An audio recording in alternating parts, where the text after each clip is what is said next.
Baik, karena ini live, Pak Menteri, kami biasa menyapa dulu penonton kami. Ya dong, kita harus. Assalamualaikum warahmatullahi wabarakatuh. Waalaikumsalam warahmatullahi wabarakatuh. Salam sejahtera buat kita sekalian. Om Swastiastu, Namo Buddhaya, salam kebajikan.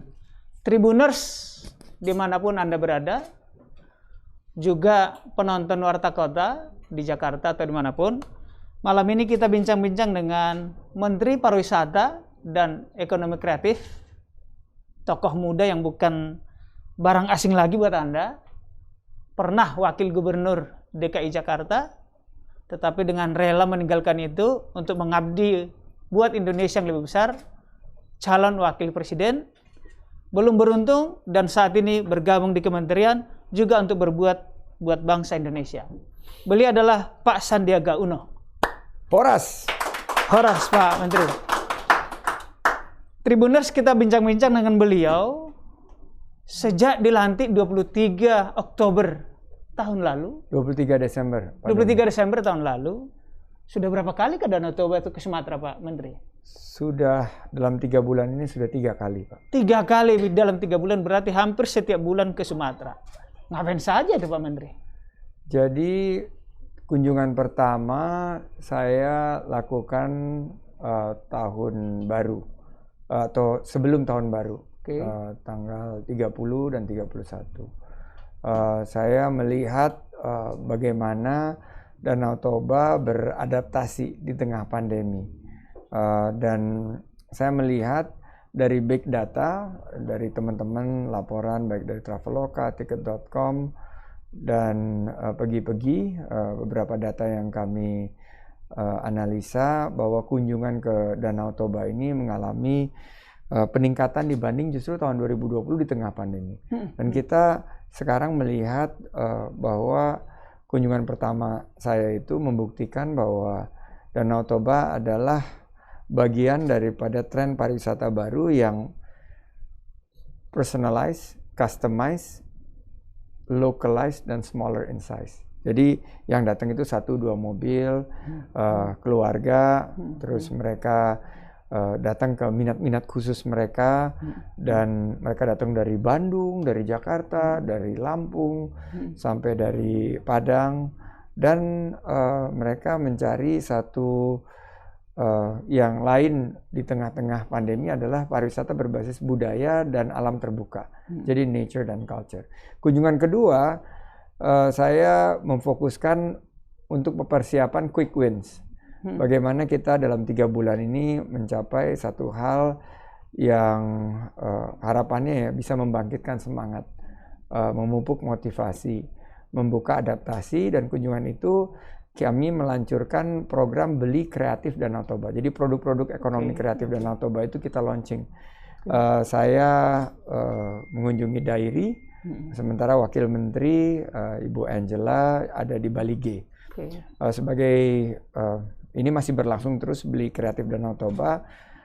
Para UMKM yang berhasil kita istilahnya onboarding atau naik kelaskan sehingga mereka mengadaptasi teknologi digital, baik dari segi pemasarannya, penjualannya, sampai pembayarannya melalui QRIS, itu rata-rata naik 75-80% penjualannya. 75. Nah, ini kunjungan ketiga kali ini adalah kunjungan kami, kunjungan kerja spesifik bersama Komisi 10. Kita ingin mendengar langsung dari pelaku pariwisata dan ekonomi kreatif apa saja yang perlu kami lakukan, dan kunjungan ini melengkapi 8 kabupaten kota yang sudah saya kunjungi selama 3 kunjungan saya ini. Jadi kan ada 8 kabupaten yang ada di sekeliling Danau Toba ya? Dan semuanya sudah saya kunjungi. Kabupaten Toba, Tapanuli Utara, Samosir, Humbang Hasendutan, Dairi, Papak Barat, Karo, Simalungun, Karo. Dairi. Ya. Oke. Malah saya sudah dapat marga sekarang. Oh iya, kemarin di Sandi Dairi. Ya? Uno Kuda Diri. Tapi belum potong kerbau. Karena masih ekonomi dalam keadaan memprihatinkan. Baik. Nanti kalau pariwisatanya sudah lebih bangkit, kita harus tunaikan untuk memotong kerbau. Baik. Pak Menteri, tadi bincang-bincang. Tribuners, saya mau sampaikan. Tadi pagi kebetulan saya mengikuti beliau jogging dan beliau ini adalah penggemar triathlon ya. Lari, sepeda, renang. Nah, tadi pagi sepeda dan lari. Saya ngos-ngosan juga karena sudah lama tidak jogging.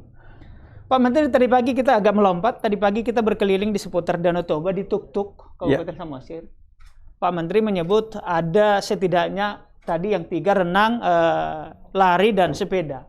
Bagaimana untuk menjadikan ini event nasional bahkan internasional untuk memajukan Sumatera Utara dan Danau Toba? Jadi saya lihat tadi lintasan untuk sepeda. Dan ini luar biasa menurut saya.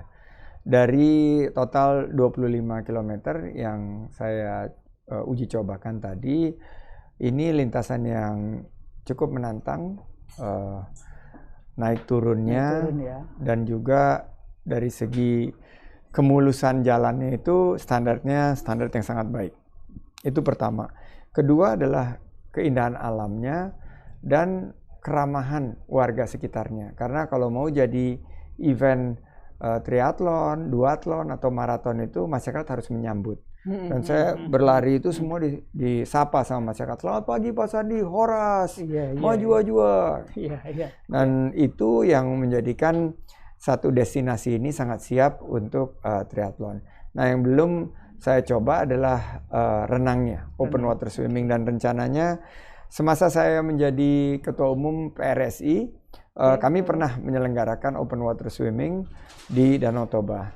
Dan ini saya akan berkoordinasi dengan PRSI, dengan Federasi Triathlon Indonesia untuk memastikan keadaan kondisi air di Danau Toba ini apakah sudah kondisi yang sangat layak untuk dilakukan open water swimming. Tapi saya yakin melihat dari tanpa langsung mengecek dengan membawa teman-teman yang ahli di bidang kualitas air, kelihatannya juga kualitasnya sangat baik. Sangat layak ya. Ya, sangat layak. Jadi mudah-mudahan ini bisa jadi satu ajang triathlon. Dan sekarang ternyata selain triathlon ada lagi banyak cabang-cabang daripada pariwisata berbasis olahraga. Jadi ada yang berkuda, ada yang menawarkan memanah. Di Danau Toba itu? Iya, di Danau Toba dan di beberapa destinasi super prioritas ini semakin banyak yang menawarkan atau pariwisata otomotif seperti sepeda listrik, motor listrik. Dan beberapa inovasi-inovasi baru dalam sports tourism, yaitu pariwisata berbasis olahraga. Baik. Pak Menteri, selain mengurusi pariwisata juga ekonomi kreatif. Kemarin di area satu acara di Tuk-Tuk, kami melihat ada pengusaha lokal mungkin masih skala kecil ya. Iya. Tapi menggunakan produksi berdasarkan bahan-bahan herbal, kemiri, bagus sekali, serai, segala macam. Itu menurut Pak Menteri kemarin kan melihatkan bagaimana itu Pak Menteri? Sangat-sangat menurut saya ini yang menjadi peluang untuk kita mencetak pemenang yang saya sebut sebagai pandemic winner. Ini membangkitkan semangat kita bahwa di tengah-tengah kesulitan yang timbul karena pandemi, keprihatinan, keterpurukan ekonomi kita, ada pengusaha-pengusaha yang langsung berinovasi dan beradaptasi. Jadi kemarin kita lihat ada hand sanitizer dari mangga, ada juga selai dari buah-buahan yang lain. Saya lihat juga ada produk-produk lokal yang menggunakan kearifan masyarakat dan herbal. Karena kita sangat kaya akan tentunya satu kekayaan herbal, kekayaan alami yang bisa digunakan untuk menjaga imunitas kita. Jadi ada jahe, ada serai, ada kunyit, dan ini yang sekarang banyak diminati. Nah, ini yang bagaimana para pelaku ekonomi kreatif ini bisa kita rangkul, kita naik kelaskan mereka, adaptasi teknologi digital mulai daripada produksinya sampai terhadap penjualannya dan pembayaran. Nah, ini yang sedang kita lakukan. Ada 17 subsektor ekonomi kreatif, Pak Domo. Nah, 17 subsektor ini sebagian kita harus terus dorong mereka beradaptasi seperti fashion, kuliner, dan kriya. Ini tulang punggungnya. Tapi Ya. seperti animasi, gaming, maupun juga beberapa seperti digital itu sekarang justru malah meningkat di tengah-tengah pandemi. Ada kemarin yang menceritakan kepada saya justru di tengah-tengah pandemi mereka permintaan terhadap produk mereka naik sampai 2 kali lipat. Sedikit saya ulas satu produk kemarin, bukan saya mengendorse, tapi karena ini ekonomi kreatif kelihatannya menarik. Silakan ngopi dulu Pak Menteri. Nah, ini salah satu menurut saya produk yang layak untuk kita dorong nih. Ini namanya King Jantan. Katanya punya 2 efek. Efek kita semangat dan efek tambah semangat. Ayo Menteri. Tribuners, tadi malam di Tuk-Tuk kami melihat pasangan suami istri Ratna Borugultum asli dari Samosir dan suaminya Thomas orang Jerman, baru 10 tahun di Indonesia, tapi mereka mengembangkan contoh ada 6 produk hand sanitizer herbal dan bisa disemprotkan ke mulut. Jadi kami juga dites dan disemprotkan ke mulut, menurut saya sungguh bagus. Nah, keluhan beliau Pak Menteri antara lain adalah mengurus surat-surat ini sudah 7 tahun belum beres. Ya. Jadi barangkali di Indonesia juga ada seperti itu persoalan. Ya, ini yang saya dulu juga hadapi waktu saya masih bertugas di Balai Kota sebagai pimpinan daerah. Perizinan itu menjadi salah satu batu sandungan untuk para pelaku usaha kecil, usaha mikro. Nah, kami dulu memberikan satu solusi, yaitu izin usaha mikro kecil, IUMK. Jadi selama usaha Ibu Gultom dan Pak Thomas ini tidak memiliki limbah dan memiliki pegawai kurang dari 19, mereka boleh berusaha di rumah dan mereka diberikan kemudahan untuk melakukan usaha. Dan ini dijamin oleh pemerintah. Karena ini adalah tentunya hak asasi ekonomi mereka. Yang kedua, mengenai pengurusan PIRT, pengurusan sertifikasi termasuk halal, itu didampingi oleh Pemprov. Nah, ini yang akhirnya berhasil bisa mencetak sekitar 200.000 pengusaha pemula baru di bidang berbagai bidang ekonomi kreatif. Nah, saya ingin ini juga kita sosialisasikan pola-pola pendekatan era baru dalam pemerintah bisa berkolaborasi dengan sektor usaha supaya membuka lapangan kerja seluas-luasnya. Karena sudah tidak lagi menjadi menurut saya ya, di tengah-tengah pandemi ini semuanya sudah terdigitalisasi dan birokrasi ini harus lebih tersimplifikasi. Jadi itu yang saya harapkan nanti melalui pendekatan dan apa yang kemarin kita bicarakan dengan Bupati Samosir terpilih, Ibu Gultom ini akan jauh lebih diberikan kemudahan dalam perizinan. Baik. Semoga Pak Menteri. Tribuners, kami beri kesempatan untuk bertanya karena ini interaktif. Nanti tapi silakan. Sebelum tanya saya mau kasih pantun, boleh nggak? Oh, silakan Pak Menteri. Tadi kita olahraga kan? Betul. Jadi pantunnya berjudul olahraga. Olahraga pagi, jangan lupa harus sarapan. Agar badan sehat, olahraga pun nyaman. Tribun Medan selalu menjadi pilihan dalam mencari informasi berita terdepan. Ayo, terima kasih Pak Menteri. Sarapan pagi disajikan dengan mie. Mari mampir berkunjung ke rumah Pak Sibarani. Cakep. Tribun Medan, media pilihan kami. Yes. Media terpercaya, idola masa kini. Yeah.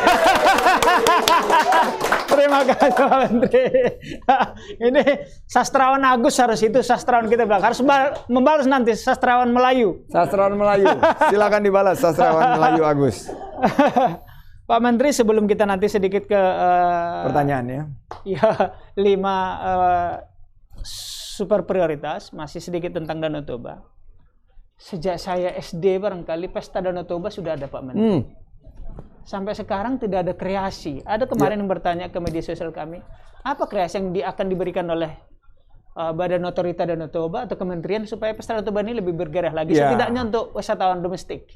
Jadi gini, menurut saya tentunya ada pendekatan-pendekatan kekinian yang harus kita lakukan, wawasan yang harus lebih global, tapi harus juga lebih berkearifan lokal. Jadi menurut saya Festival Danau Toba ini kita sekarang sudah menemukan satu konsep, yaitu the sight, the sound, the taste, the smell, the feel, the vibration, and the resonance of Danau Toba. Jadi kalau kita datang ke Danau Toba itu, festival itu harus seperti kalau kita datang ke Bali kan musiknya kita sudah tahu gitu, musik gamelan. Kita udah bisa mencium aroma Bali, kita sudah bisa membayangkan selera masakan Bali.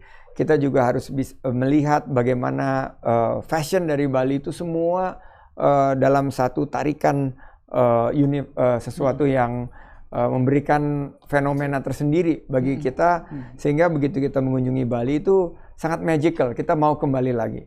Nah, Festival Danau Toba itu harus menghadirkan itu dengan prinsip kekinian, kombinasi antara digital dan juga tradisional. Ada pendekatan kemarin kita coba di program Beli Kreatif Danau Toba yang diluncurkan oleh Bapak Presiden di bulan Februari, dan kami menemukan bahwa Festival Danau Toba yang kekinian bisa kita kemas tentunya dengan kerja keras, bahwa Danau Toba ini memiliki keunikan. Ada 8 kabupaten kota dengan kopinya aja udah banyak sekali. Tapung Bali Utara punya kopi, Dairi punya kopi, kopi Sidikala, si Maluku juga punya kopi, Mandailing, dan luar biasa. Jadi kita akan membuat yang disebut sebagai travel pattern. Jadi Festival Danau Toba ini akan ada mungkin sports tourism-nya. Jadi ini seperti festival sports tourism. Ini saya tadi bicara sama abang kita di sana, Bang Gaul, bahwa dari Tour de Samosir yang dia gagas besok pagi, itu dari 60 slot yang daftar lebih dari 100. Berarti kan permintaannya tinggi. Selama kita bisa mengemasnya dengan baik. Itu untuk klaster sports tourism. Untuk klaster pariwisata berbasis budaya banyak sekali. Itu sangat beragam. Setelah itu pariwisata berbasis alam terbuka. Trekking, ecotourism. Jadi festival ini akan menjangkau semuanya dan akan dikemas dalam calendar of events yang terintegrasi antara 8 kabupaten kota dan nasional. Nah, harapan kita bahwa Festival Danau Toba ini akan menjadi sesuatu kegiatan yang berkualitas dan berkelanjutan. Saya yakin pada satu saat,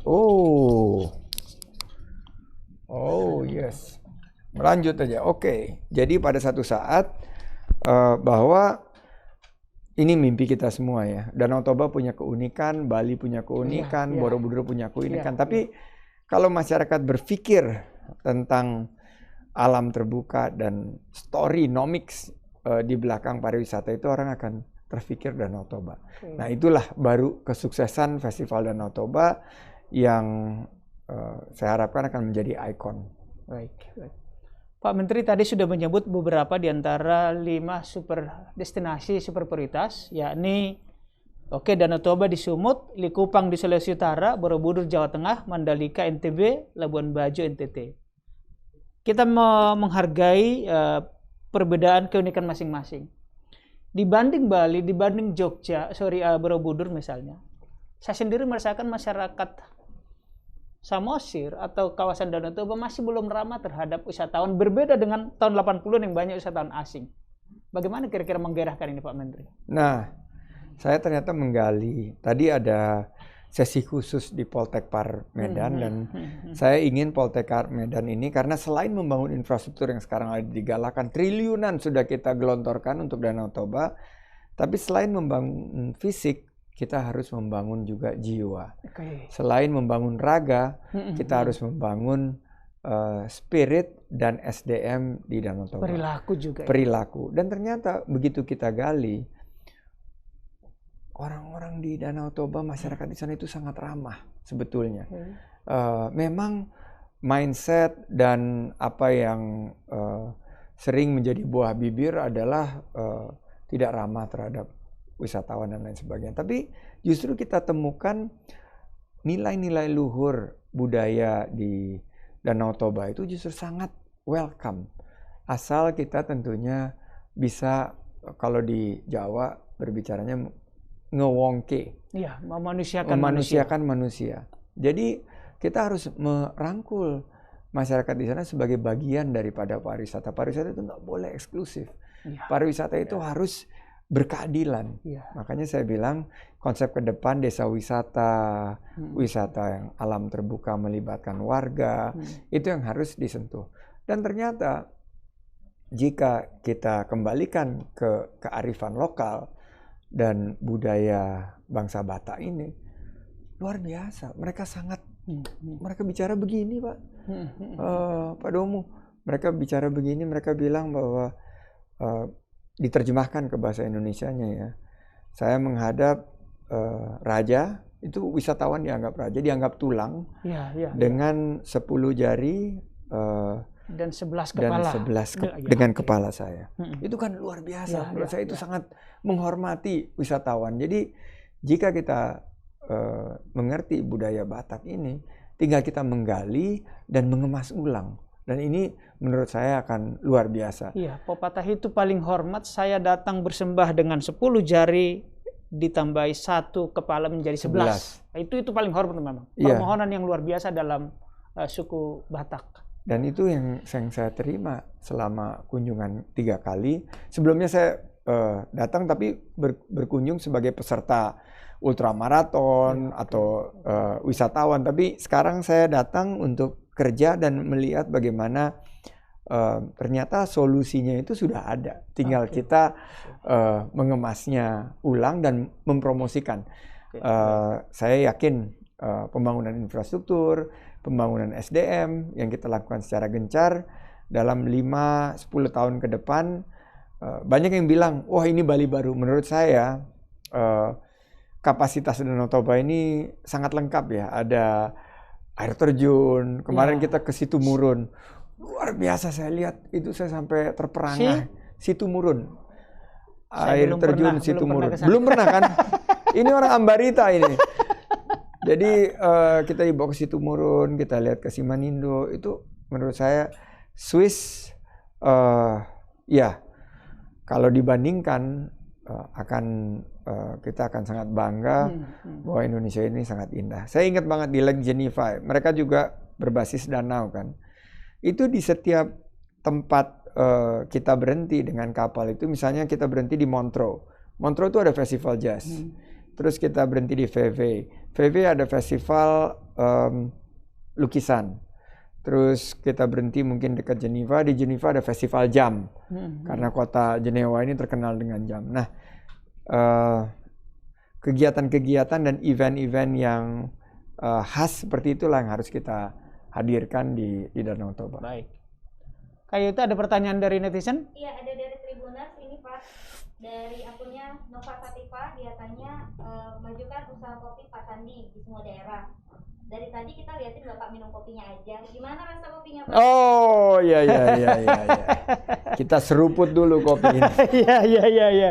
Nih ya, saya kebetulan saya juga punya hobi. Saya ada kebun kopi kecil di Jawa Tengah, di Magelang. Ini Banaran? Bukan? Di Magelang, di Desa Grabak. Iya. Ini kopi Banaran jantan. di Ambarawa. Menurut saya luar biasa ya. Ini sangat-sangat strong. Strongnya O-nya 5. Strong. Dan ini ya jelas lah Arabica King of Mandailing nih. Jadi kalau dilihat nih kan di Sumatera Utara sendiri kan banyak sekali varian daripada kopi ini Mandailing. Tapi kita udah tahu yang terkenal ada Sidikalang, juga ada dari Tapanuli Utara, mereka punya Lintong, dan beberapa tempat yang juga di Simalungun yang konon kabarnya Starbucks itu juga banyak mengambil biji-biji kopi di daerah Danau Toba. Jadi ini juga bagian daripada cerita Storynomics yang kita harus dorong. Dan ini ada Awi Coffee. Menurut saya juga keunggulan kopi yang bisa bersaing di arena global. Baik Pak Menteri. Satu terakhir. Pak, satu lagi nih dari Facebook juga akunnya Pian Panata. Keamanan tempat wisata perlu diperhatikan juga terutama pungli. Gimana Pak?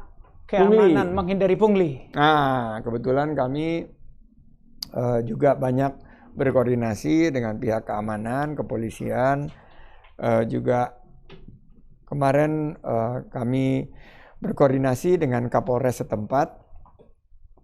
Saya juga tadi berkesempatan untuk berkoordinasi dengan Pak Kapolda. Memang kunci dari pariwisata yang sukses itu adalah pariwisata yang bisa menghadirkan rasa aman dan nyaman. Nah, ini butuh kerjasama semua pihak. Tapi yang menarik yang sekarang kami lagi coba gagas di pariwisata adalah bagaimana masyarakat itu menjadi bagian daripada menjaga rasa aman dan nyaman wisatawan. Ini yang kita ingin kembangkan dengan tim kepolisian, khususnya polisi pariwisata. Kami berharap nanti dengan pendekatan teknologi juga, kita lagi mencoba meluncurkan satu aplikasi. Kita sebut aplikasinya Telusur. Telusur. Ya, sure-nya itu sure, jadi sure. yakin. Baik dari aspek protokol kesehatan maupun pelacakan maupun aplikasi ini bisa juga untuk memastikan satu destinasi wisata itu aman, tidak berkerumun, dan jika ada laporan gangguan keamanan, ini semua terkonsolidasi di dalam aplikasi tersebut, termasuk panic button atau hot button, di mana kalau ada ancaman keamanan, mereka bisa pencet satu tombol, dan mestinya dengan kerjasama kita dengan aparat keamanan, baik TNI maupun Polri, rasa aman dan nyaman bagi para wisatawan itu bisa kita hadirkan. Baik, mungkin terakhir ini Pak Menteri, secara umum kita tahu bahwa pariwisata terpukul oleh pandemi. Sangat. Banyak hotel, di grup kami juga di tempat lain banyak PHK, lalu sektor-sektor yang lebih kecil, destinasi-destinasi juga tutup. Apa imbauan Pak Menteri untuk mereka tetap bersemangat hidup atau melakukan ekonomi kreatif lainnya? Jadi pertama, untuk para pelaku pariwisata khususnya hotel dan restoran, kami akan menghadirkan kembali dana hibah pariwisata tahun ini. Oke. Jadi ini akan membantu sedikit cash flow. Dana hibah ya. Dana hibah. Menarik ini. Dana hibah tahun lalu sudah kami eksekusi dari total 3,3 triliun, 2,2 triliun yang terserap. Namun tahun ini kita akan perluas, perbesar, dan kita ingin juga bukan hanya menjangkau hotel dan restoran, tapi juga kita ingin ini menjangkau biro perjalanan wisata, pemandu wisata, tempat tujuan rekreasi, dan lain sebagainya. Karena 34 juta guys, 34 juta Tribuners, masyarakat yang menggantungkan hidupnya dan mata pencariannya di sektor pariwisata dan ekonomi kreatif.